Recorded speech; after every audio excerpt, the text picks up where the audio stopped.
Hi, everybody. Today I pulled out one of my favorite t-shirts from one of my favorite bands, Third Day, and let's see this Come Together, because I was thinking about how we can't come together very much at this point, but I was also thinking about sacred spaces.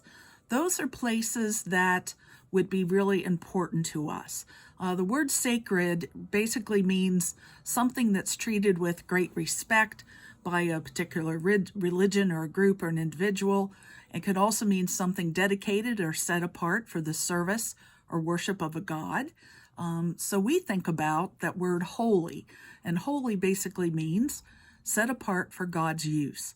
So our church is a sacred place. And I would like to know what you think that makes that a sacred place. Whenever you're in our church building, where does that area of being sacred begin and maybe end? Like, do you act differently in our confirmation room than you do whenever we're in the main church building called the nave or the sanctuary? And why is that? And sometimes I look around the church and I see little kids will be running around.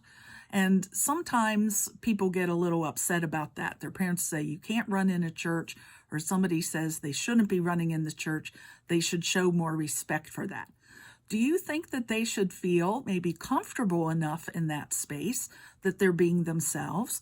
Or should they try to be more calm and maybe showing more respect for that? So can both of those things really show respect for the church? Well, years ago, men always wore suits to church, both a coat and tie. Women always wore dresses and usually always wore a hat. And no matter how hot it got in the summer, men would never take off that tie in their suit coat. And that was even before there was air conditioning.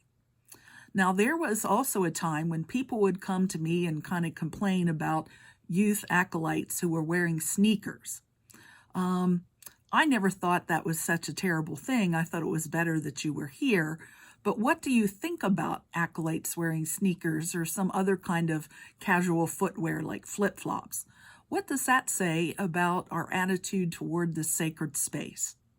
Well, God told Moses to take off his sandals whenever he was standing before God, and God said, "You're standing on sacred ground. Take off your shoes." And later, God tells Joshua the same thing. Now, both times they were outside. They weren't even in any kind of a special building. Some religions do have their people take their shoes off before they go into one of their sacred buildings. What would you think about doing that here at St. Matthew? Well, what I'd like you also to think about today is what are some sacred places to you and what makes them important to you? Where is one of your favorite places to be, and why do you like that place so much? And where do you miss coming together at this time with your family or your friends? I hope that you can set aside a place and a time to be with God as we're in this pandemic, that you can make that sacred space as a place where you can go and talk with God, maybe read the Bible, say some prayers, maybe listen to some music, and you can spend that time that's holy between you and God.